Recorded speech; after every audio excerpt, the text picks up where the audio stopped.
Worm infection in babies. Worm infections are very common and spread easily.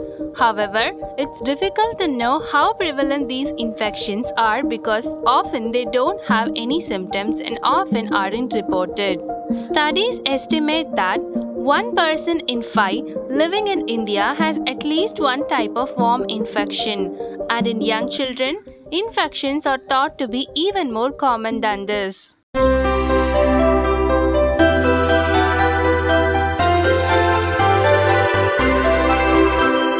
Baby spa. There are different types of worm infections. Pinworms, also called threadworms, are a common kind of worms that affect young children.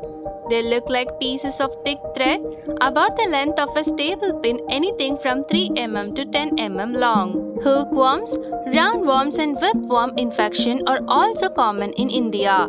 It can be upsetting to find out your baby has a worm infection. Luckily, getting rid of worms is also easy and relatively quick. Signs and symptoms of worm infection. Most often, a worm infestation does not show symptoms, or the symptoms may be so slight and gradual that they are overlooked. Depending on the type of worm infection and the severity of the infection, a child with worms may have some common signs of symptoms. If your child has any of these, take her to the doctor straight away.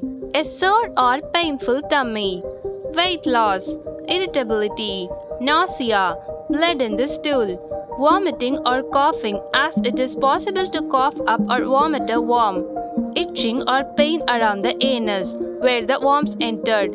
This is true particularly for pinworms. Trouble sleeping because of the itchiness. Painful and frequent urination due to urinary tract infection (UTI).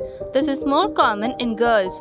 Internal bleeding that can lead to loss of iron and anemia, malabsorption of nutrients, diarrhea and loss of appetite. Very rarely, if there are very common worms, there can be a blockage of the intestines. Some children might vomit out worms, usually roundworms that look like earthworms.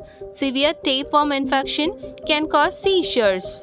Remember that worm infections in babies are quite common among kids and aren't harmful. By taking medicine and following some prevention tips, you will be rid of the worms in no time.